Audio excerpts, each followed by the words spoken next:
if some of what you're looking for is around providing solutions rather than merely declaring problems. So once you deal with those 5 things that I just talked about there, you can start to begin to rely on the opportunity to advocate powerfully. Be clear about who you want to talk to, though, and therefore, thinking from their perspective, the reasons and the justification for them to want to talk to you. You might, of course, approach a politician or the system for a number of different reasons. One might be the obvious, the sort of direct ask for money, in which case your challenge is to make a persuasive case to the decision makers to give you money. But another reason, and if it's a long game, it might be about persuading influencers, who might be the people who influence a decision about money or other things that might be important to you. The reason for getting involved might be about raising awareness, building an understanding so that people are familiar with our case. And as Fiach said when he went into the department and started engaging with the minister and other people maybe don't realise what they need to know. Because the people who make the influencing of the decisions are critically important. And if you want to influence public opinion, you've then got to raise awareness in the context of how what you have to offer is received. And that means thinking through what you want and how you want it to be received. Is it about being worthy, trustworthy, worthwhile, worth a risk, or worth the risk compared to getting money somewhere else? That's the challenge you have to face up. Another reason for engaging, of course, might be to listen.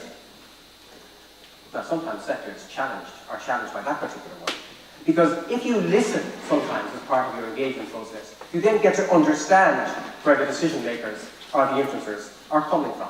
And then, of course, you can take that into account and maybe even adapt your position or your challenge so that you have a better chance of succeeding. So, vital to that is getting your positioning and your messaging clear up front and being prepared to gather whatever you need to make the impression you want to make. So, getting your targets need to be set up first. That's vital. Knowing who your supporters are, knowing who your detractors are, know who you're competing with for funding or for time. And then developing both formal lines of communication and obvious public ones, formal lines of communication that are more private, and then, of course, the informal lines of communication that are probably the most powerful and most persuasive of all.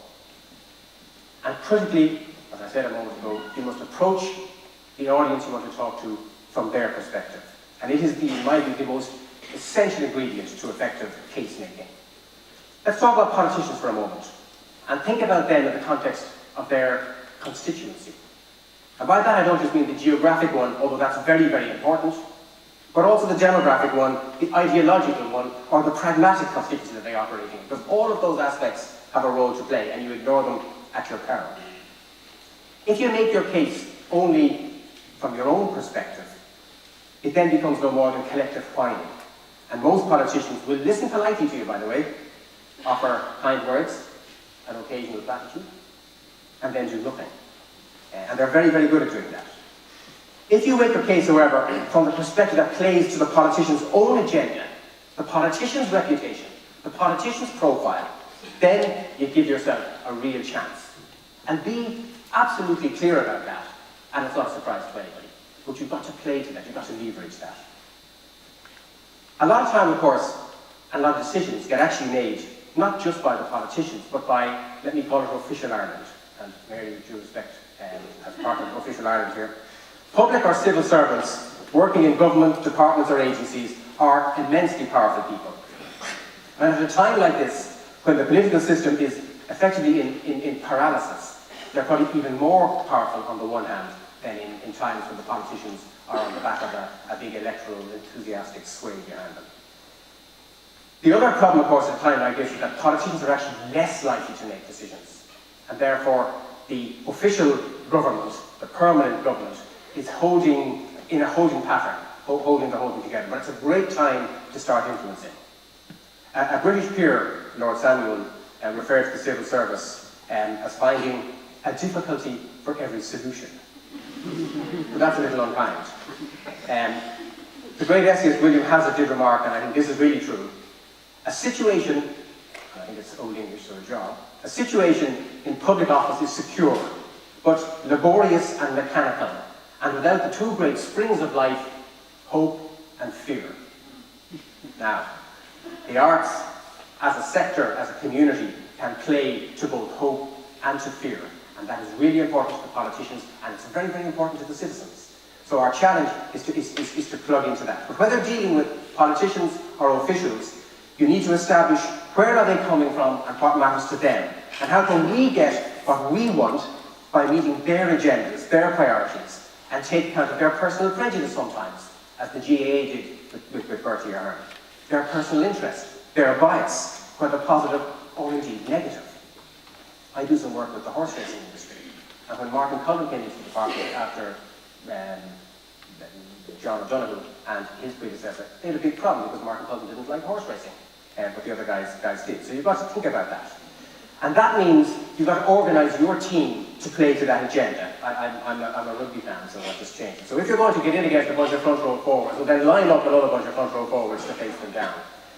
If you're going to deal with a fast-passing scrum half, well then make sure you've got a very fast flanker to come up on the outside. None of you understand a word of that. What I really mean is match up your team with the team you're going to be facing down. So, to wrap up, making a public case for the arts in a time of, I suppose, unprecedented economic contraction is a challenge. But government, as well as corporate donors and sponsors, will deprioritise you if they perceive you as non-essential or nice to have in good times. So our challenge is to turn that around. The public who are living on a diet of falling employment, contracting incomes, should not be antagonised with ill-thought-out campaigns that don't connect with where they're coming from. That issue of being relevant to people's lives and the context in which they're living in. And that means getting your messaging, getting your act together. So, develop a collective position around themes that everybody can buy into. Identify your stakeholders, the ones that are up for you, the ones that are against you, the ones that are neutral. And look at who your key targets are. Commit to a strategy with short, medium and long-term objectives based on something that's clearly thought out, positions that focus on benefits, on outcomes, whether they be potential or holding what's there at the moment, and value not only to you but also to society, so you can get into the agenda. Commit, therefore, to building relationships.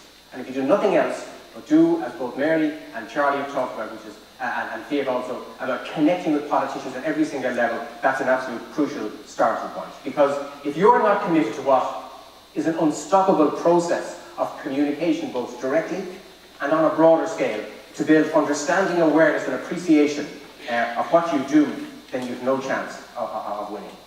And remember this, you are the experts, you are the specialists, and the advocates. You're important to the development of public policy, therefore. Politicians, and with due respect to the civil servants and public servants who help them, aren't as experienced and as expert and as skilled in this area as you are.